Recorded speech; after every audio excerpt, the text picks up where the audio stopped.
Bismillahirrahmanirrahim. Assalamualaikum warahmatullahi wabarakatuh. Bapak Ibu yang terhormat, selamat datang di IF Channel ASN, channel yang membagikan informasi seputar ASN. Pada video kali ini saya akan membagikan informasi tentang tenaga honorer dihapus dan sulit ikut P3K. Bagaimana nasibnya? Menteri Pendayagunaan Aparatur Negara dan Reformasi Birokrasi (PAN-RB) Cahyokumolo meminta keberadaan tenaga honorer di instansi pemerintah ditiadakan per 2023. Pemerintah berencana menggantinya dengan pegawai pemerintah dengan perjanjian kerja atau P3K.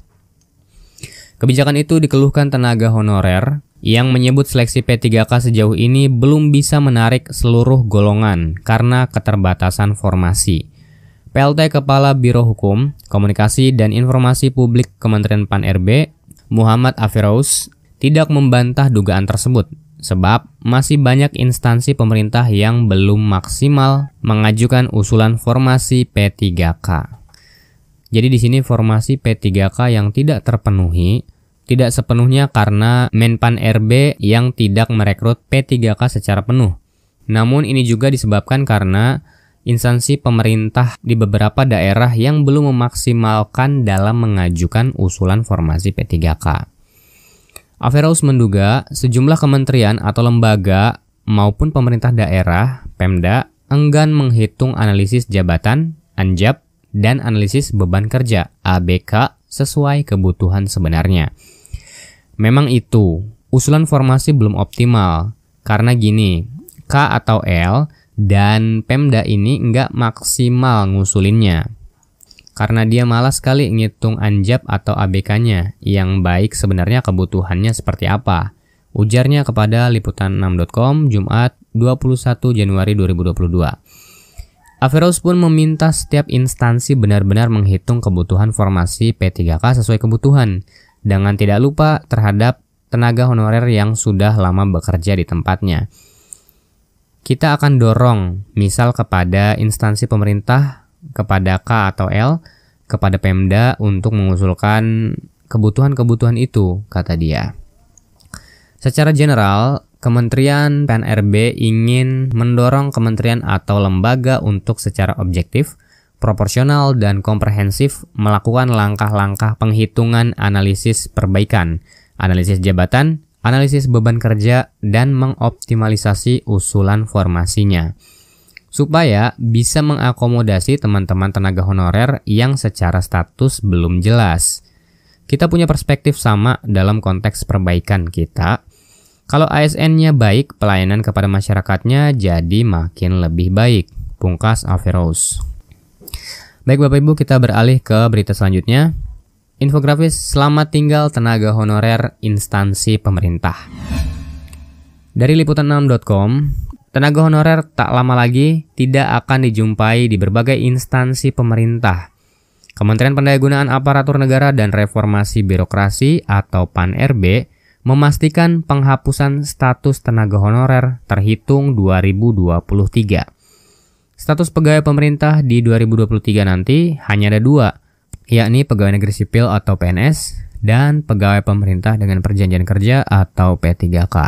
Keduanya disebut aparatur sipil negara atau ASN. Terkait penghapusan tenaga honorer, Menteri PAN-RB Cahyokumolo menyarankan beberapa pekerjaan di instansi pemerintahan, seperti security dan petugas kebersihan, dapat dipenuhi melalui tenaga alih daya melalui pihak ketiga atau pekerja outsourcing. Bagaimana nasib tenaga honorer saat statusnya dihapus pada 2023? Apakah mereka dapat mengikuti seleksi calon aparatur sipil negara atau ASN? Bagaimana ragam tanggapannya? Simak dalam rangkaian infografis berikut ini. Nah, di sini kalau Bapak Ibu bisa lihat di infografis, selamat tinggal tenaga honorer instansi pemerintah. Kementerian Pendayagunaan Aparatur Negara dan Reformasi Birokrasi atau Kemenpan RB pastikan status pegawai honorer akan selesai pada 2023. Status pegawai pemerintah di 2023 hanya pegawai negeri sipil atau PNS dan pegawai pemerintah dengan perjanjian kerja atau P3K. Keduanya disebut aparatur sipil negara atau ASN. Beberapa pekerjaan di instansi pemerintah seperti security dan kebersihan disarankan dipenuhi lewat outsourcing atau tenaga alih daya dengan beban biaya umum atau bukan biaya gaji. Terkait tenaga honorer melalui PP peraturan pemerintah, diberikan kesempatan untuk diselesaikan sampai dengan 2023. 18 Januari 2022, Cahyokumolo, Menpan RB. Kita lihat infografis berikutnya. Dihapus di 2023, bagaimana nasib tenaga honorer? Tenaga honorer di instansi pemerintahan yang dihapus mulai 2023 bisa diangkat via seleksi calon aparatur sipil negara atau CASN. CASN terdiri dari calon pegawai negeri sipil atau CPNS dan pegawai pemerintah dengan perjanjian kerja atau P3K. Payung hukum. Nah, di sini ada dua payung hukumnya. Yang pertama, peraturan pemerintah PP nomor 48 tahun 2005 tentang penegakan tenaga honorer menjadi calon pegawai negeri sipil. Kemudian yang kedua, PP nomor 49 tahun 2018 tentang manajemen P3K. Kemudian di sini Bapak Cahyokumolo mengatakan, untuk sementara rekrutmen tahun anggaran 2022 difokuskan pada P3K terlebih dahulu, khususnya untuk memenuhi kebutuhan pelayanan dasar kependidikan dan tenaga pelayanan kesehatan.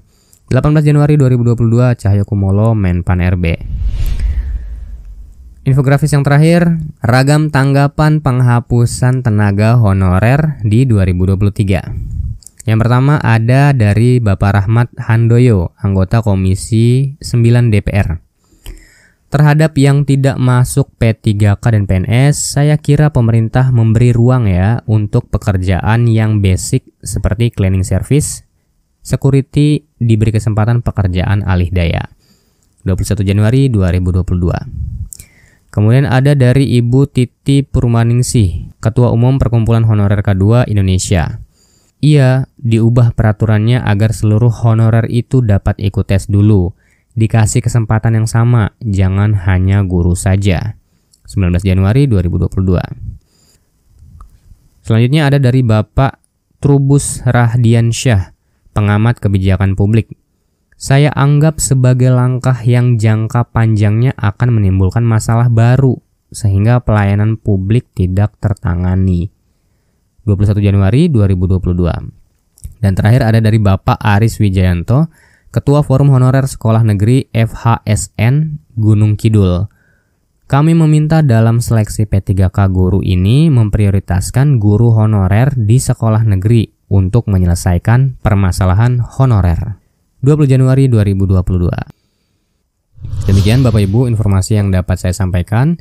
Terima kasih. Nantikan informasi berikutnya. Wassalamualaikum warahmatullahi wabarakatuh.